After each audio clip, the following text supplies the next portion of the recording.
In 31 years working as a federal investigator, I learned that the worst phone calls always come after midnight. It doesn't matter how many cases you've worked, how many doors you've knocked on at 3 in the morning, how many times you've delivered news that shattered someone's world when your own phone rings at 2:47 a.m. and the number belongs to your 14-year-old granddaughter. Something cold moves through you that no amount of experience can prepare you for. My name is Arthur Pendleton.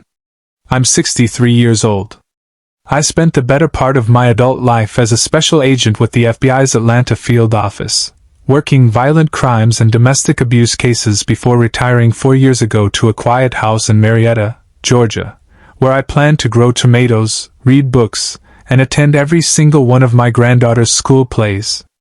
I thought my days of chasing the truth through a maze of lies were finished. I was wrong about that. Chloe's voice on the phone that Tuesday night was barely recognizable. She was whispering and crying at the same time, and the words came out broken and stumbling. She said she was at the Cobb County precinct on Sandy Plains Road. She said the police had brought her in. She said her stepmother had a cut on her arm and was telling the officers that Chloe had attacked her with a kitchen knife. She said her father was on his way, but that he'd already spoken to her stepmother on the phone, and he sounded angry, not worried. Then she said the thing that made me pull my shoes on before she finished the sentence. "Grandpa, nobody believes me. I've been locked in my room for 3 days. She wouldn't let me out. I was trying to get to the phone in the kitchen when she found me, and she grabbed the knife off the counter herself. Grandpa, I'm so scared. Please come. Please." I told her not to say another word to anyone until I arrived. I told her to ask the officer at the desk to let her wait quietly and that her grandfather was on the way. I told her I loved her and that everything was going to be all right, even though I had no idea yet whether that was true. The drive to the precinct took 11 minutes. I know because I watched the clock the entire way. Her stepmother was Meredith Vance. She had been in our lives for 2 years. Since my son Thomas married her in a small ceremony at a vineyard outside Dahlonega 18 months after the accident that took my daughter-in-law Sarah away from us. Sarah had been a kindergarten teacher who laughed at her own jokes and made the best sweet potato pie I've ever tasted, and losing her the way we did, a wrong-way driver on I-285 on a Sunday afternoon, broke something in Thomas that I watched him try to repair by throwing himself into his work as a commercial real estate developer and eventually into the arms of a woman he met at a charity gala in Buckhead. Meredith was polished in the way that expensive things are polished. She was the chief operations officer of a healthcare technology company headquartered in Midtown, a woman who wore silk blouses on weekdays and spoke in a voice calibrated to communicate both warmth and authority simultaneously. She had no children of her own. Thomas told me she was wonderful with Chloe. He said Chloe just needed time to adjust. He said all teenagers resist step-parents at first. That it was textbook. That Sarah had been gone for nearly 3 years and Chloe needed a stable female presence in her life. I had watched Chloe carefully over those 2 years. I had noticed the way she held herself differently at family dinners. The way she answered questions with one-word responses when Meredith was in the room. The way she'd stopped asking me to come to her school plays even though she'd once made me promise to attend every single one.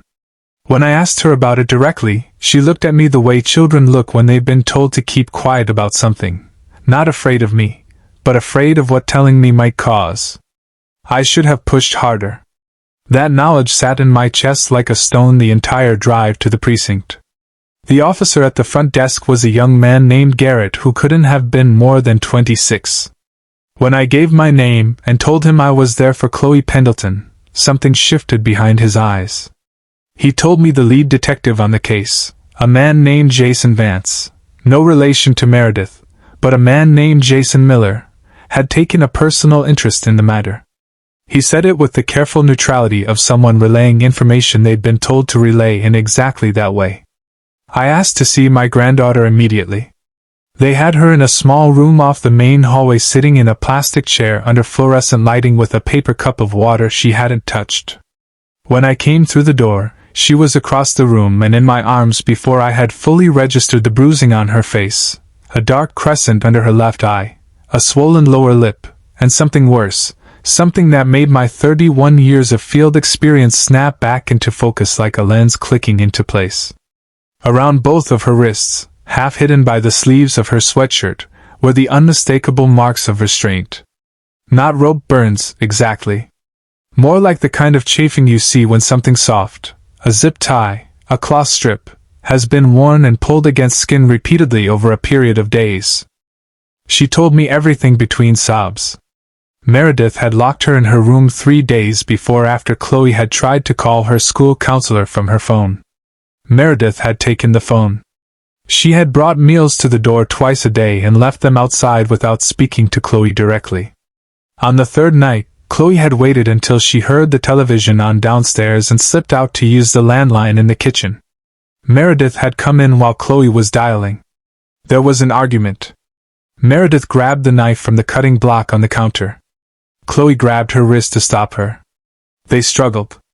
The knife fell. Meredith reached for it on the floor and pressed the blade against her own forearm, then called 911 before Chloe could say a word. I examined the marks on Chloe's wrists the way I had examined evidence for 3 decades. The pattern was consistent with prolonged restraint over multiple days. Not a single incident. The bruising on her face had the yellowing edges that indicate injuries sustained at least 48 hours earlier. Not that night. These were not the marks of someone who had attacked another person with a kitchen knife. These were the marks of someone who had been confined. The door opened.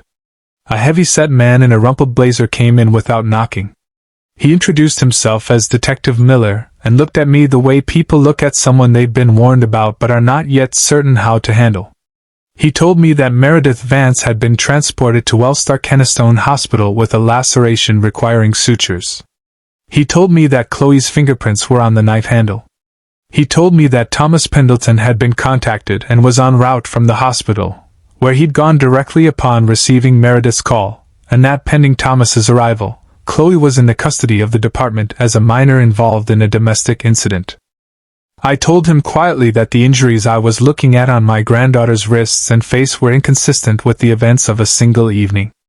I told him I had spent 31 years with the Bureau working violent crimes and domestic abuse cases, and that what I was observing was consistent with prolonged confinement and repeated physical abuse.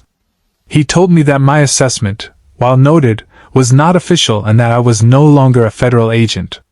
I told him that I was aware of that, and that by 8 o'clock that morning I would be filing a formal complaint with the Cobb County DA's office regarding the failure to photograph and document the minor's injuries upon intake, which was standard procedure under Georgia's mandatory reporting statutes for suspected child abuse. Something shifted in the room, not dramatically.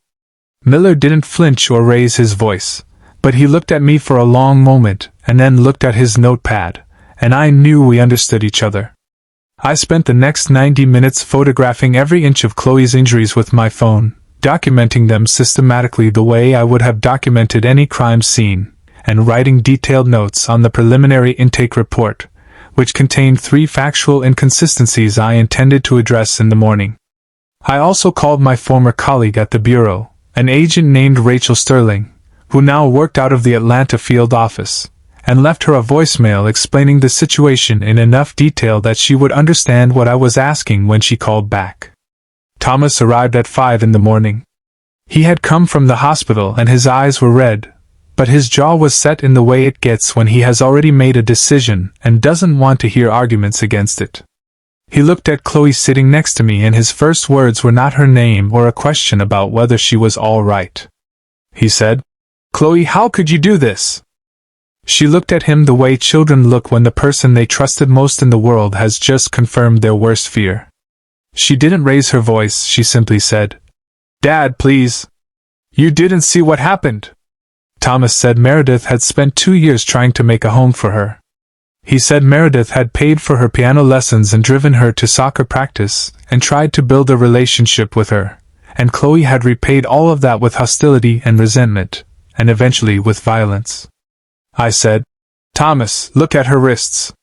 He said the doctors at the hospital thought Chloe might have inflicted the marks herself, that Chloe had always had a difficult relationship with authority, that Chloe had never truly accepted the fact that Sarah was gone.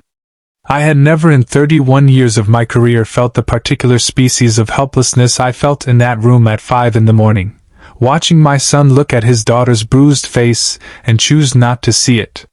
It wasn't that he was a bad man. Thomas is not a bad man, but grief does things to people. Guilt does things to people, and Meredith Vance, I was beginning to understand, had been doing things to both of them for 2 years.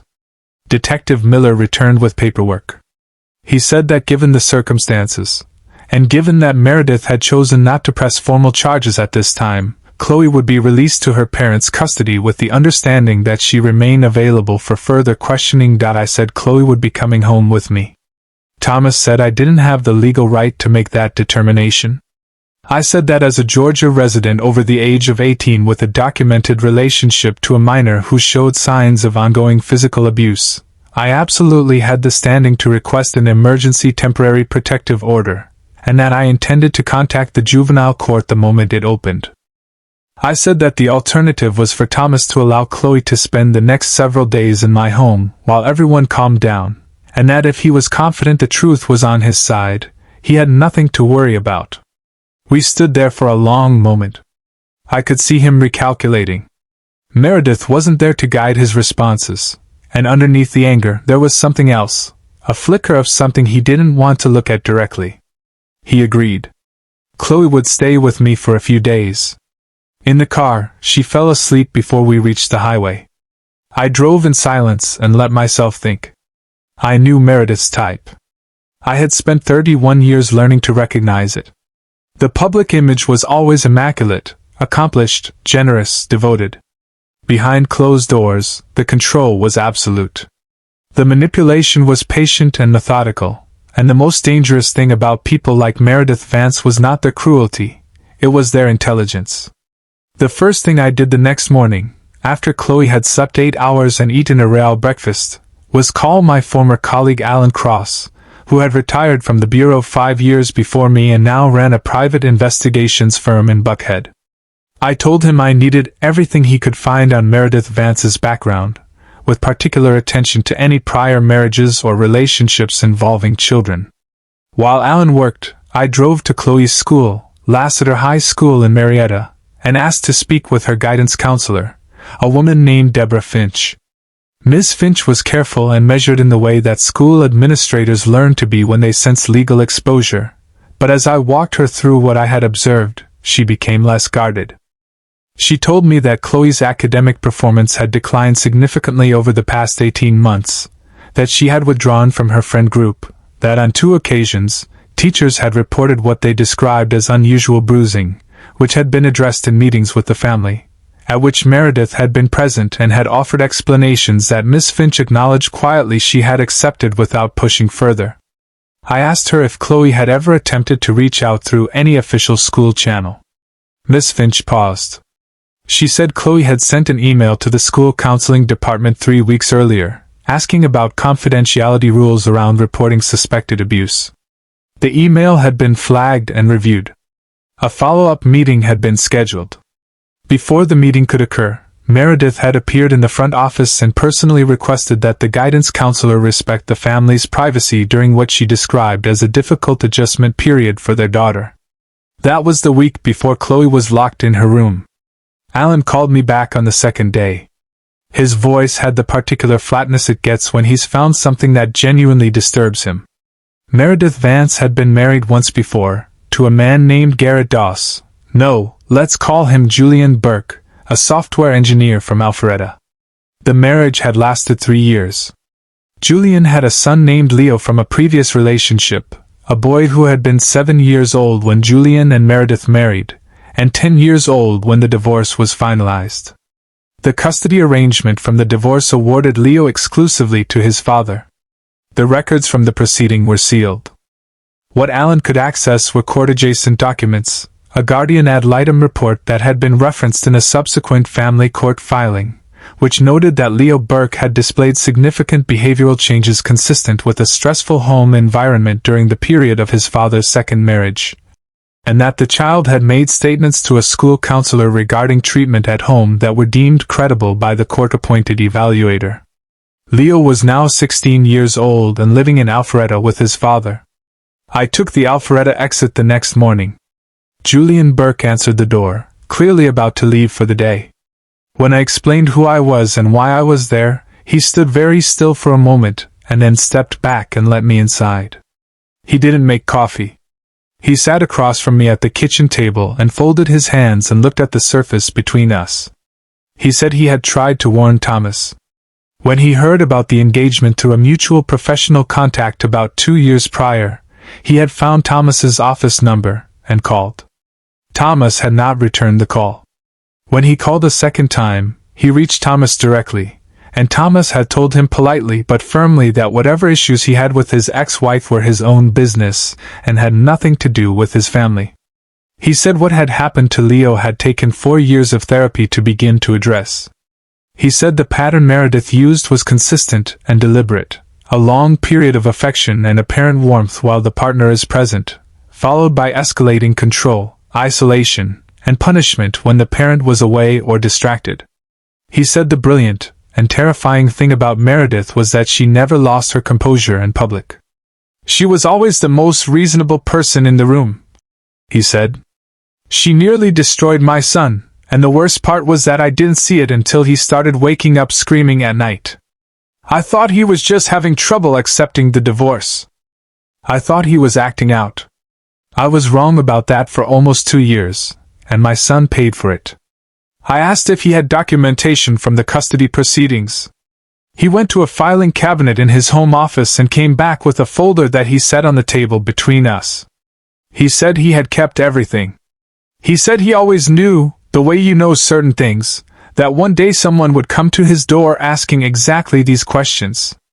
On the drive back to Marietta, I called Rachel Sterling and told her what I had. She listened without interrupting, which is how I know Rachel is taking something seriously. She said, "Arthur, you're not an active agent. I can't authorize an investigation based on what you're bringing me." I said I understood that. I said what I needed was for her to listen and to tell me whether what I was describing rose to the level of federal interest given Meredith's position at a company that processed healthcare data across state lines, and whether certain digital forensic tools that I no longer had access to might be relevant to a separate inquiry she might see fit to open on her own initiative. Rachel was quiet for a long moment. Then she said, "Tell me again about the 3 days Chloe was confined." Meredith moved fast. She always moved fast when she sensed pressure. 4 days after the incident, I received a call from the Cobb County DA's assistant, a man named Brian Hollis, who told me that Meredith Vance had formally filed charges against Chloe for aggravated assault with a deadly weapon. He said there was digital evidence, text messages sent from Chloe's phone in the weeks prior that contained threatening language directed at Meredith. He said there were 2 witnesses who could attest that Chloe had made statements about wanting her stepmother gone. I went to Chloe immediately. She looked at me with a kind of exhausted clarity that I recognized from victims who have been disbelieved so many times they've stopped being surprised by it. She said she hadn't sent any threatening messages. She said she hadn't spoken to anyone outside the house about Meredith in weeks because Meredith monitored everything: her phone, her laptop, her communications with friends. That last sentence landed on me like a key turning in a lock.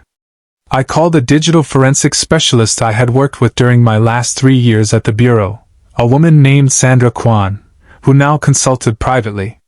I explained the situation. She came to my house the next afternoon and spent 4 hours with Chloe's phone. What she found was not what I had expected. It was worse, and it was better. The threatening messages had in fact been sent from Chloe's phone, but the metadata attached to them told a different story.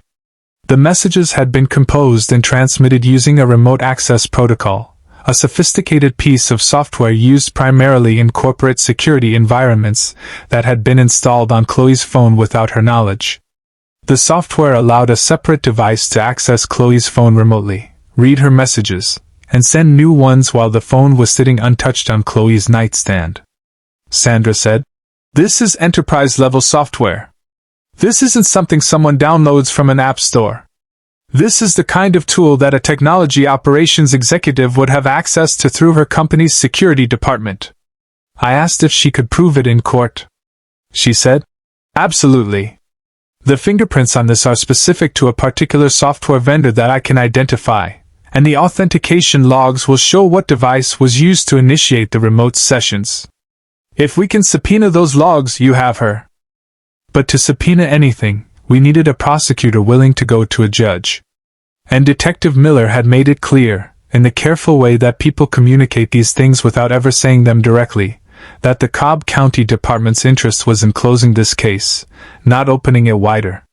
I had known the Fulton County District Attorney casually for years through professional channels. I called her directly. Margaret Chin was 61 years old, had been a prosecutor for 27 years, and had exactly zero tolerance for what she referred to as institutional cowardice. I told her everything. I gave her Alan Cross's findings on Julian Burke, Sandra Kwan's analysis of the remote access software, the photographs of Chloe's injuries, the documentation from Leo Burke's custody file, and the timeline of Meredith's escalating behavior leading up to the incident. Margaret listened without speaking until I was finished. Then she said, "Arthur, what you're describing is a pattern of criminal child abuse spanning at least 2 children over a period of 6 or 7 years. That's not a domestic dispute. That's a predator with a system." She said the jurisdictional lines were complicated given that the incident had occurred in Cobb County, but that she had a mechanism available to her if we could produce sufficient cause. She said she needed 48 hours.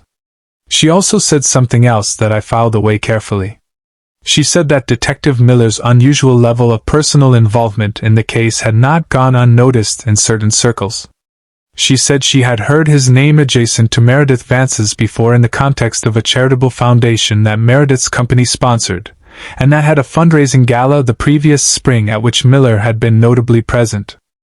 I spent those 48 hours putting the file together with the precision I had learned in 3 decades of federal work. Every photograph, every timeline, Sandra's technical report, Julian Burke's documentation, the school counselor's communications, the guardian ad litem's observations from the custody case, the specific language of Georgia's mandatory reporting statutes, and the specific ways in which standard intake procedure had not been followed when Chloe arrived at the precinct. On the second morning, I drove to Julian's house again. I needed him to be willing to testify. He was quiet for a long time after I asked. Leo was in school. The house was still.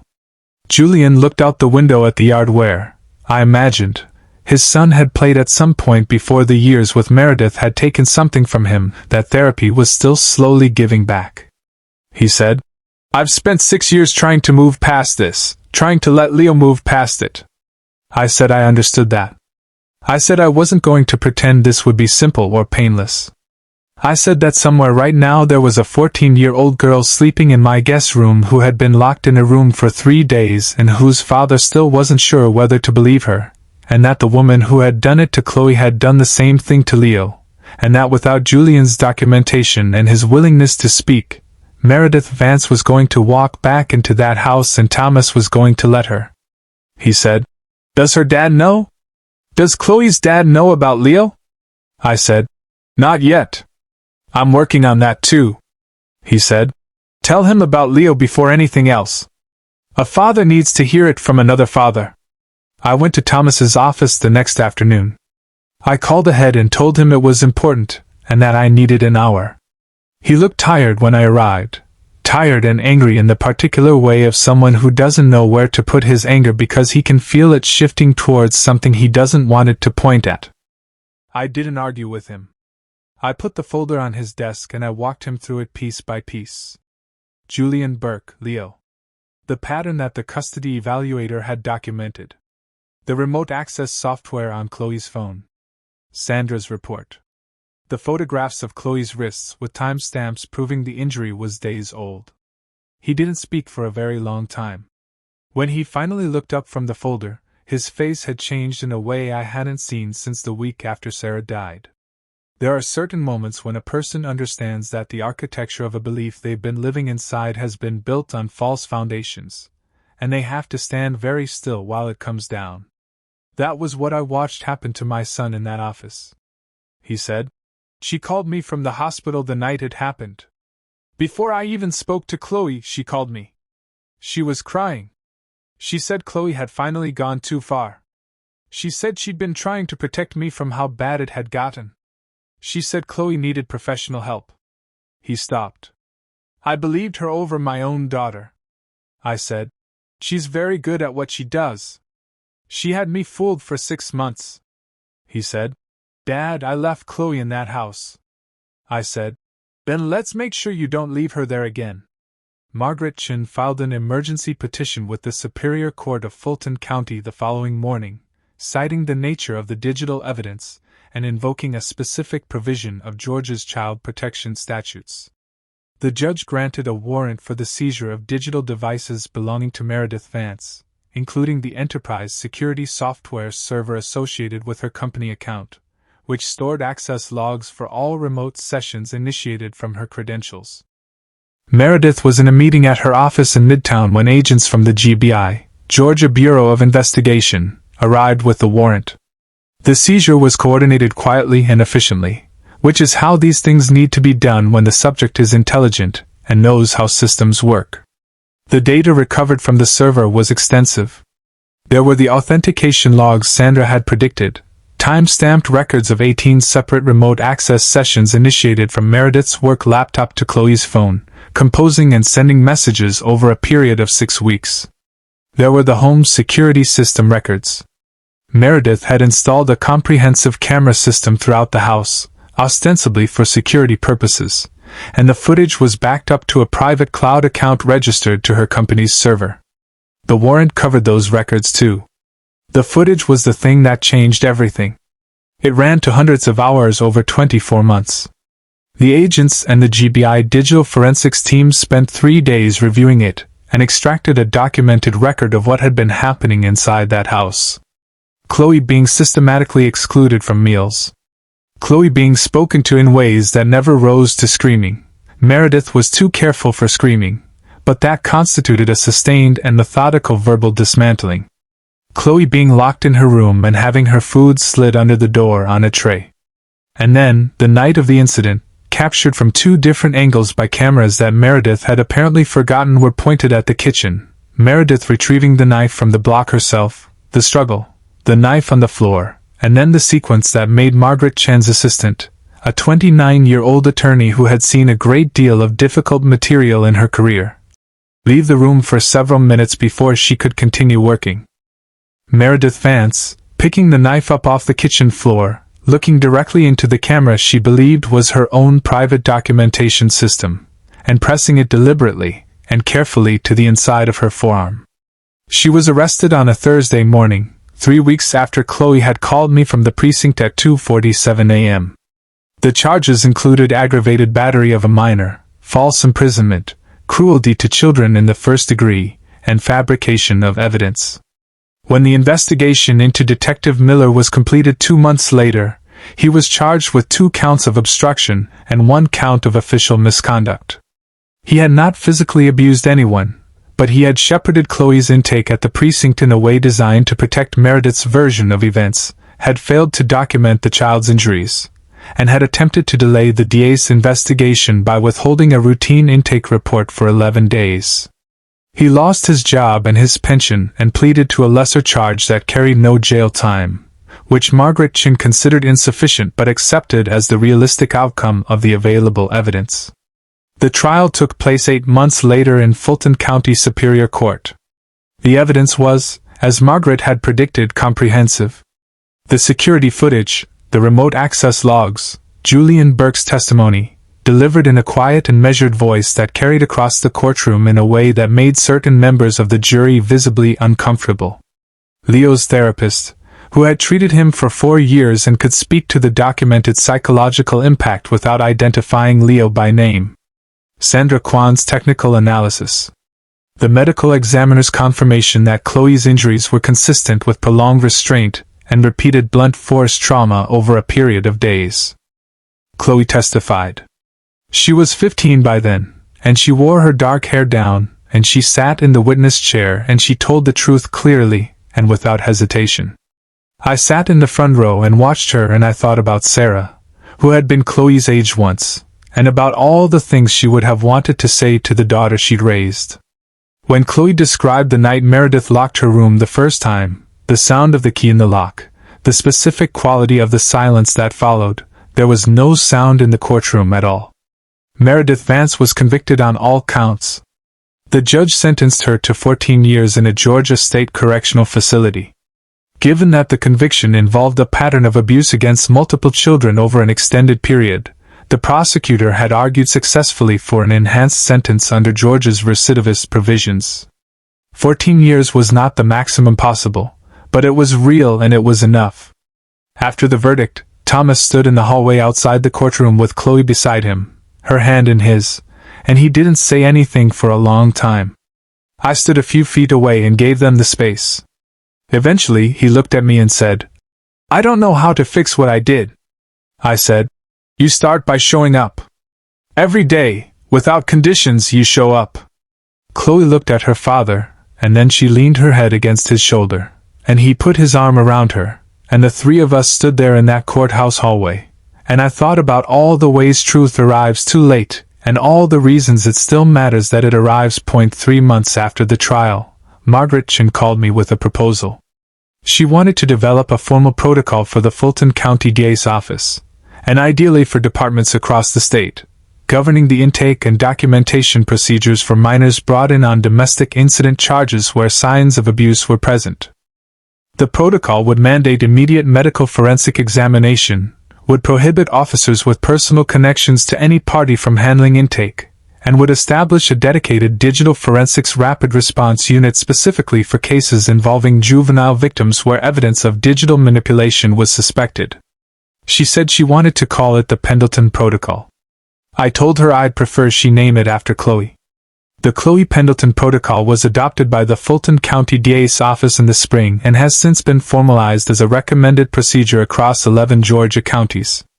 A version of the digital forensics component has been referenced in pending federal legislation regarding the admissibility of remotely manipulated digital evidence in juvenile proceedings. I testified before a state legislative committee on a Tuesday morning in March, and sitting in the gallery behind me were Chloe, Thomas, Julian Burke, and Leo, who was 17 by then and had driven down from Alpharetta with his father to be there. Leo and Chloe met for the first time in that gallery. They didn't speak much, but when the hearing ended and we were all walking out together, Leo said to Chloe very quietly, "I believed for a long time that it was my fault. That I had done something to deserve it." Chloe said, "I believe that too." He said, "When did you stop believing it?" She thought about it. She said, "When my grandfather showed up." I am not a sentimental man. My wife would tell you that, and she would mean it as a criticism delivered with affection. But I stood in that granite-floored statehouse hallway and I felt something that I did not have a professional word for. After 31 years of professional vocabulary, I felt that the particular 2:47 a.m. phone call that had pulled me out of bed and driven me through dark streets toward a precinct building had been, in some sense that I couldn't fully articulate, the thing I had spent my entire career getting ready for. Not the case. Not the call itself. The fact that there was someone who would pick up. Chloe is 15 now, almost 16. She's back in school full-time. She joined the theater program, which she had quit 2 years earlier when Meredith started scheduling family activities over every performance date. She had a lead role in the fall production of a one-act play, and Thomas and I sat in the second row of the school auditorium on a Thursday evening in October and watched her. And at one point, Thomas reached over and gripped my arm without saying anything, the way men of a certain generation communicate the things they can't put into words. After the show, Chloe found us in the lobby. She was still in her stage makeup and she had a bouquet of flowers that a friend had given her. And she grabbed me first, and then her father. And the three of us stood there, in the bright lobby noise of a high school theater space, with other families moving around us. And I thought about 31 years of work, and what it adds up to. It doesn't always add up to what you expect. Some of the cases I worked had clean outcomes and left me feeling nothing. Some of them still wake me up.